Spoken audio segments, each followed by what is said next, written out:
नमस्कार, संतोष की रिपोर्ट में आप सबों का स्वागत है। और आज हम संतोष की रिपोर्ट में चर्चा कर रहे हैं कि बीजेपी ने जो ये नारा दिया है या नरेंद्र मोदी ने जो नारा दिया है, इस बार 400 पार, आखिर इन्हें 400 पार की जरूरत क्यों पड़ रही है? क्योंकि जनता को कहेंगे ना कि भाई इस बार 400 पार, और 400 पार क्यों, जनता को बताएंगे हमको 400 पार के लिए क्या जरूरत है, क्या हमें करना है। यही सवाल अभी थोड़ी देर पहले एक संघ के थिंकर हैं, थिंकर क्या, संघ के प्रचारक रहे हुए हैं, देश के टॉप 10 प्रचारक में उनका भी पहले स्थान हुआ करता था। आज भी संघ में उनकी एक अलग छवि है। संयोग बस उनका फोन आ गया, बिहार के राजनीति पर कुछ बातें चल गई। उनसे भी मेरा यही सवाल था, आज सुबह से सबसे यही सवाल करते हैं, 400 पार क्यों? आप जब बात कर रहे हैं तो कुछ बताइएगा ना जनता को कि 400 पार हम क्यों चाह रहे हैं। क्योंकि जब संघ की स्थापना हुई 1925 में, फिर जनसंघ की स्थापना हुई, फिर जनसंघ से बीजेपी बना, तो एक क्लियर कट ओपिनियन को लेकर, राजनीतिक ओपिनियन को लेकर सर आगे बढ़ा कि हमें धारा 370 खत्म करना है, कॉमन सिविल कोड है ना, राम मंदिर बनाना है, ये रहा। और इसके लिए लगातार आप लोगों ने लड़ाई लड़ी, और अब सब कुछ जो आपने घोषणा किया था, जिसकी वजह से आप लगातार जनता से समर्थन मांग रहे थे, 40 को सरकार अभी तक बना दिया आपको, केंद्र में 10 साल आप रहे, 5 साल 7 साल वाजपेयी जी रहे, अब आप क्या चाहते हैं? क्यों 400 पार? क्योंकि हम जो 400 पार का मतलब समझ रहे हैं कि आप कह रहे हैं कि हम 400 पार जाएंगे ना तो दुनिया का तीसरा हम सबसे बड़ा इकोनॉमी पावर बन जाएंगे। अमित शाह अभी बोले हैं वही 400 पार में उसकी झलक दिख रही है। इसलिए आज पूरा देश कह रहा है, फिर एक बार, फिर एक बार, फिर एक बार, आज पूरा बिहार कह रहा है, फिर एक बार। साथियों, आपको याद होगा, लाल किले से मैंने कहा था, यही समय है, सही समय है। भारत के इतिहास में कई शताब्दियों के इंतजार के बाद ये समय आया है। ये वो समय है जब हम मिलकर काम करें तो भारत विकसित हो सकता है। भारत अपनी गरीबी दूर कर सकता है। हमें इस मौके को गंवाना नहीं है, और इसलिए 24 का ये चुनाव बहुत अहम हो गया है। बीते 10 वर्षों में बिहार के लोगों ने देश हित में लिए गए अनेक बड़े निर्णय देखे हैं। आज भारत में, बिहार में आधुनिक इंफ्रास्ट्रक्चर बन रहा है। आज बिहार में आधुनिक एक्सप्रेस वे बन रहे हैं। रेलवे स्टेशनों का आधुनिकीकरण हो रहा है। वंदे भारत जैसी ट्रेनें बढ़ रही हैं। डिजिटल क्रांति ने सरकार की सेवाओं को आपके मोबाइल में पहुंचा दिया है। आज पूरी दुनिया में भारत का डंका बज रहा है। में उसकी झलक दिख रही है। इसलिए आज पूरा देश कह रहा है, फिर एक बार, फिर एक बार,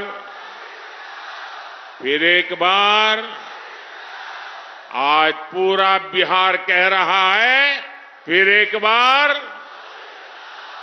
साथियों, आपको याद होगा, लाल किले से मैंने कहा था, यही समय है, सही समय है।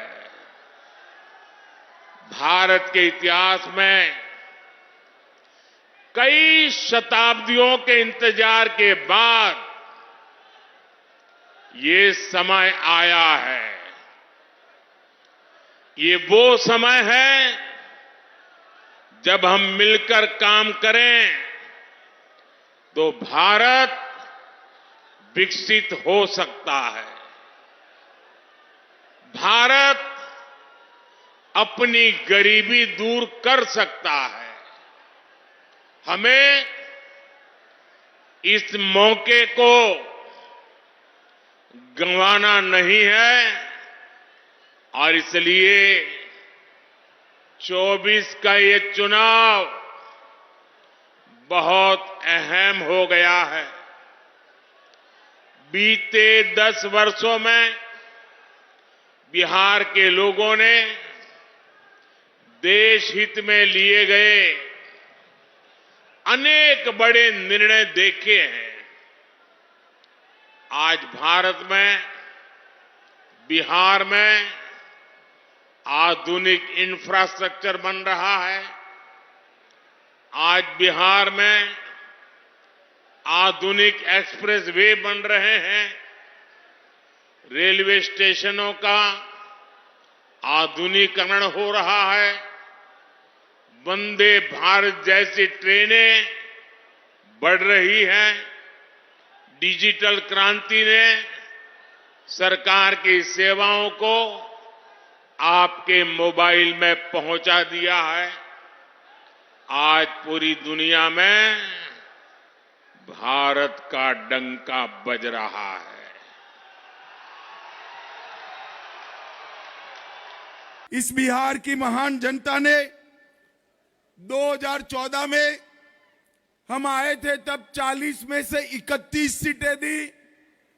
19 में फिर से आए, 40 में से 39 दी, एक बाकी रख दी थी। इस बार मेरा आपसे प्रार्थना है कि इस बार 40 की 40 सीटें एनडीए की झोली में डाल दी। पूरा एनडीए का कुनबा यहां बैठा है। कुशवाहा जी बैठे हैं, मांझी जी बैठे हैं, पशुपति पारस जी बैठे हैं, भाजपा के नेता बैठे हैं। एक बार मोदी जी को 400 पार करा दो। मैं आपको वादा करता हूं कि मोदी जी ने जो कहा है कि इस देश का अर्थतंत्र दुनिया में तीसरे नंबर पर पहुंचेगा, वो वादा मोदी जी का सच हो जाएगा। मोदी भी कुछ इसी तरीके से बात कर रहे हैं, लेकिन हम बार बार ये चीज समझ नहीं रहे कि 400 पार की जरूरत क्यों। अभी 300 पार थे तो कहां दिक्कत था, कौन सा काम नहीं हो पा रहा था। तो अगर आपके अंदर कुछ गुप्त एजेंडे हैं, वो एजेंडा पब्लिक होनी चाहिए। आप कहिए कि इस देश को हम हिंदू राष्ट्र घोषित करना चाहते हैं, मैंडेट इसी पर होगा 400 पार। आप कहिए कि ये जो बाबा साहब भीमराव अंबेडकर और राजेंद्र बाबू का जो बनाया हुआ जो संविधान है, उस संविधान पूरा का करकट है, इसको खत्म करिए। आप बनाइए, कहिए तो सही कि इस देश के बंटवारा के लिए गांधी जिम्मेवार है और गांधी राष्ट्रपिता नहीं हो सकते। ये कहिए, क्या कहने में दिक्कत है? इतना कहां 56 इंची सीना लेके घूम रहे? कह दीजिए कि हम इसी पर 400 पार हमको चाहिए, हम यही चाहते हैं देश से, इसलिए हमको 400 पार चाहिए। क्योंकि बाकी जो आपका विजन, इकोनॉमी को लेकर जो आप बात करते हैं, मानव एकात्मवाद, सब आप ही पढ़ाए थे हमको, हम भी पढ़े। संघ के प्रचारक को हमने कहा, आप ही ने पढ़ाया, आप ही ने सब कुछ बताया। और वहां बहस के केंद्र बिंदु में एक दौर ऐसा आता था जब कोई उत्तर आपके पास नहीं था हिंदू और मुसलमान के अलावा। कोई देश का इकोनॉमी कैसा होना चाहिए, देश का एजुकेशन सिस्टम कैसा होना चाहिए, कोई विजन नहीं है। हम दावे के साथ करते हैं सरस्वती शिशु मंदिर इन लोगों ने बनाया, अरबी पूरे देश में कितना शाखा खुल गया है, सब अंग्रेजी पढ़ाता है। पढ़ाओ ना देसी चीज, बने जेएनयू से विवाद हुआ तो बनाओ ना आयुर्वेदिक पर रिसर्च सेंटर बनाओ ना, बनाओ एम्स की तरह उसका भी, आयुर्वेद का भी। जब सब कुछ कह रहे हो तो भाई उसको बनाओ, लाओ तो वो सामने। ये छुपा हुआ एजेंडा क्यों? क्योंकि ये सवाल हम इसलिए कर रहे हैं कि संघ के प्रातः स्मरण में गांधी का नाम ये लोग लेता है और वहां से निकलने के बाद गांधी को गल जाता है। फिर दिखेगा तो फिर गांधी के बारे में बोलने लगेगा। तो भाई बोलिए ना कि गांधी देशद्रोही है, ये जनगण मन जो है सो हमें स्वीकार नहीं है, ये राष्ट्र का जो ध्वज है सो हमें स्वीकार नहीं है, 400 पार हमको इसलिए चाहिए। क्या दिक्कत है? जनता तय करेगी। लेकिन जिस तरीके से आप चाह रहे हैं 400 पार और जो आप कह रहे हैं वो तो साफ छलावा दिख रहा है। आप छलने की कोशिश, क्योंकि इस आधार पर आप वोट तो मांग नहीं रहे हैं। तो थोड़ी देर तक खामोशी रही, बात थोड़ा 10 सेकंड तक शांत। जवाब दीजिए, मेरा सीधा सवाल था कि आप जवाब दीजिए। देश का संविधान बदलना है और एक नया संविधान बनाना है, बनाइए, किसने रोका है? लेकिन आप कहिए तो सही कि हमें 400 पार इसके लिए चाहिए। ये आप 5वें सबसे बड़े इकोनॉमी कंट्री हुए हैं, उसमें आपकी सरकार की 10 वर्ष में क्या योगदान है? इंफ्रास्ट्रक्चर की बात करते हैं। इंफ्रास्ट्रक्चर तो हमारे आपके कमाई का पैसा आया उससे ना बना रहे इंफ्रास्ट्रक्चर। दुनिया के सामने इस देश के इकोनॉमी का क्या योगदान है? क्या आप किस फील्ड में डेवलपमेंट किए हैं? सॉफ्टवेयर आपसे पहले से है, इसरो और अंतरिक्ष आपसे पहले से है। रिसोर्सेस क्या बढ़ाए आप? कहिए ना, आप वही पब्लिक डोमेन में लाइए। शाह और मोदी जब बिहार आते हैं तो बस हिंदू मुसलमान, भारत पाकिस्तान, श्री राम सीताराम से आगे बढ़वे करते हैं। मछली खा लिया सावन में, मीट खा लिया, और चैती दुर्गा में जो है सो मछली खाकर चला ले। क्या क्या देना चाहते हैं इस देश को? बोलिए, खुलकर बोलिए। लेकिन ये जो छद्म तरीका है कि सोच कहीं और है और दिखा कुछ और रहे हैं, तो ये सही नहीं होगा। 400 पार चाहिए आपको, किस लिए? इस बातों को आप पब्लिक डोमेन में लाइए, आप जनता के सामने में लाइए। क्यों आपको 400 पार चाहिए? आपको 10 बरस इस देश की जनता ने दी है लगातार। आपने जो वादा किया था उस वादा में आप कहां खड़े हैं? हिसाब दीजिए ना कि हमने क्या क्या किया इस देश को। जेएनयू जैसा कितना संस्थान हम खड़ा किए इस देश में, एम्स जैसा कितना संस्थान खड़ा किए इस देश में, इसरो जैसा कितना संस्थान खड़ा किए इस देश में, बेंगलुरु जैसा आईटी हब इस शहर में, इस देश में कितने शहर में हमने खड़ा कर दिया है। यही ना भाई, इंटरनेशनल अंतरराष्ट्रीय फलक पर तो यही पावर है ना आज। क्या आप कहां क्या क्या किए? कौन सा एक स्मार्ट सिटी आप बनाए? एक उदाहरण के तौर पर आप दे दीजिए कि चंडीगढ़ जैसा कोई शहर आपने बसा दिया हो, या कुछ जो पुराने शहर में कायाकल्प कर दियो। आपके अहमदाबाद में जाते हैं तो नया अहमदाबाद का कुछ और है, पुराना अहमदाबाद में तो कहाँ गाय मार दे जहां तो ट्रैफिक पुलिस, वहां तो कोई हरा और रेड सिग्नल नहीं मांगता है। सूरत आपका बनाया हुआ है, अहमदाबाद आपका बनाया हुआ है, गुजरात का यही शहर है, बड़ौदा आपका बनाया हुआ है। इस आदमी ने मुख्यमंत्री के रूप में 25 साल तक रहा, वह आदमी अभी देश का प्रधानमंत्री है।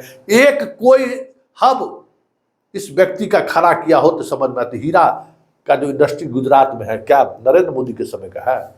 बताइए क्या दिए? मंगल ग्रह का जो है सो, जो मंगल पर जो अंतरिक्ष जा रहा है, क्या आपका वो प्रोग्राम है?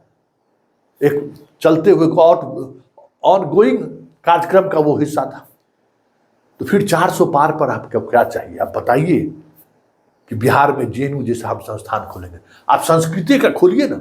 आपको अगर लगता है ऋग वेद साम वेद अथर्ववेद जितना वेद है वही पढ़ाइए ना। अगर लगता है कि इसको पढ़ने से हम देश और दुनिया को हम एक नई दिशा दे सकते हैं, उसी का कॉलेज खोलिए ना। किसने रोका है? मदन मोहन मालवीय भी खुले बीएचयू। क्या पढ़ाई हो रहा है बीएचयू में? कहाँ खड़ा है बीएचयू?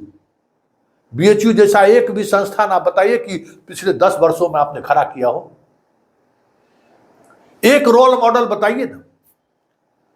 इसलिए 400 पार का जो आप बात कर रहे हैं ना, उसको स्पष्टता के साथ लाइए कि 400 पार करने के बाद हम क्या कर सकते हैं देश में। आप बताइए हमारी सेना कितना मजबूत हुई है, अंतर्राष्ट्रीय स्तर पर हमारे सेना की ताकत में कितना बढ़ोतरी हुई है, साइंस एंड टेक्नोलॉजी के क्षेत्र में हम कहाँ पहुंचे हैं, शिक्षा के क्षेत्र में हम कहाँ पहुंचे हैं, मेडिकल साइंस के क्षेत्र में हम कहाँ पहुंचे हैं। इंडिकेटर यही है ना। हम जहाँ दुनिया में गरीब देशों की सूची में जहाँ पर थे, आज हम कहाँ पहुंचे हैं? शिक्षा के क्षेत्र में, कुपोषण के क्षेत्र में। 80 करोड़ आबादी आपका 5 किलो अनाज के लिए जान दे रहा है, और यही 400 पार में क्या करें? अब बिजली मुफ्त में देंगे। खैरात बांटने का तो बात आप ही नहीं करते थे। तो कहिए कि 400 पार आएगा तो सर्वोच्च न्यायालय नहीं होगा। आप कहिए कि 400 पार होगा तो कोई भी निजी न्यूज चैनल या अखबार नहीं होगा, सिर्फ सरकार का जैसे चाइना में है वैसा रहेगा। आप कहिए कोई कोर्ट दखल नहीं देगा जैसे चाइना में दखल नहीं देता है। जैसे मोदी जी रहेंगे वही सब कुछ करेंगे, न्याय भी वही देंगे, सब कुछ वही करेंगे। कोई जरूरत नहीं है इतना बड़ा जुडिशियरी खड़ा करने का। कहिए देश के सामने 400 पार होगा तो हम यही करेंगे। ये कहने में क्या दिक्कत है? संतोष, थोड़ा कुल होके सोचो। राष्ट्र, मजबूत राष्ट्र जरूरी है। हम फिर आप भरम फैला रहे हैं, फिर भरम फैला रहे हैं आप। मजबूत राष्ट्र, ये समझ जाइए कि ये देश कभी राष्ट्र नहीं रहा है। जिस राष्ट्र की बात आप करते हैं ना, यहाँ हर 10 किलोमीटर 15 किलोमीटर पर बहुत सारी चीजें बदल जाती हैं। ये राष्ट्र कभी नहीं रहा है। और जिस राष्ट्र की बात आप करते हो ना, उस राष्ट्र में कभी ये देश फिट नहीं बैठा है। इतिहास हमको पढ़ा रहे हैं सर, इतिहास आप भी पढ़िए। आप कहिएगा अंग्रेज वाला इतिहास तुम पढ़े हो, ऐसा नहीं है। आपका भी इतिहास पढ़े हैं, समझ गए? 10 बरस से आप ही का इतिहास पढ़ रहे हैं। कहाँ ले जाना चाहते हैं देश को? आप स्पष्टता के साथ कहिए ना भाई। कौन सा राष्ट्रवाद, कौन सा राष्ट्र? यहां तो इस देश की परिकल्पना ही है विविधता में एकता। इस देश की परिकल्पना है ना विविधता में एकता, सत्यमेव जयते। ये तो हमारा मूल मंत्र रहा है, उसी ऋग्वेद और अथर्ववेद से लेके आए ना। जो पढ़ा, इसलिए अब पढ़ाने से डरते हैं, क्योंकि ऋग्वेद वेद अगर पढ़ना शुरू कर देगा यहाँ के लोग, तो आपका जो पाखंड है, संघ का पाखंड, बीजेपी का पाखंड, सब लोग समझ जाएंगे। गीता पढ़ना लोग शुरू कर देगा तो आपका जो पाखंड है वो पाखंड समझ जाएगा। इसलिए सर, जाते जाते दुनिया छोड़कर, अब वक्त आ गया, आप कितना दिन जिंदा रहिएगा? जाते जाते कुछ पुण्यात्मा का काम करते हुए जाइए और इस देश को बताइए कि 400 पार हमें क्यों चाहिए। कोई अफसोस नहीं होगा। आप सब कुछ बदल डालिए ना, लेकिन कह के बदलिए ना। कह के बदलिए तो अच्छा लगेगा कि आप कहाँ ले जा रहे हैं, देश को क्या चाहते हैं, किस सांचा में आप ढालना चाहते हैं।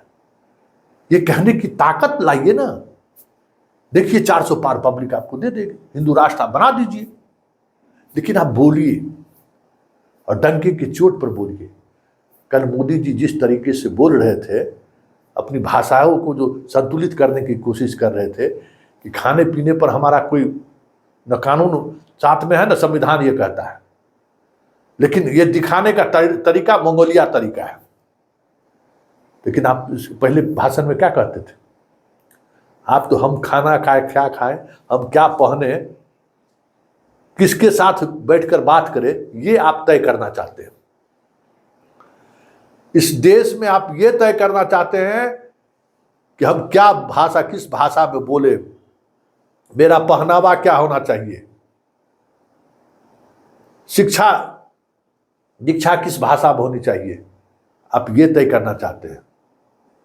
आप जातिवाद को बनाए रखना चाहते हैं, आप उस मनुवाद को बनाए रखना चाहते हैं। बोलिए ना, काहे ना बोलते हैं, बोलिए बोलिए कि हम उसको खत्म करेंगे, हम संविधान के जगह पर मनुस्मृति का जो कानून है लागू करेंगे। करिए, क्यों नहीं कह रहे हैं? अगर नहीं कह रहे हैं फिर आप छद्म कर रहे हैं इस देश के साथ। 100 साल में आप जिस संघ और बीजेपी और जनसंघ का निर्माण जिस उद्देश्य के लिए हुआ था, उस उद्देश्य की आपने पूर्ति कर दी है और इसके लिए जनता ने आप पर पूरा भरोसा किया। राज्य में जितनी सरकारें, 40 सरकार, रोज हम गिनते हैं कि 40 सरकार राम के मंदिर के नाम पर आपने बना लिया। धारा 370 कॉमन सिविल कोड की क्या इसको लेकर आप लगातार लड़ते रहे। केंद्र में 2 बार सरकार मोदी की, वाजपेयी की सरकार 7 साल।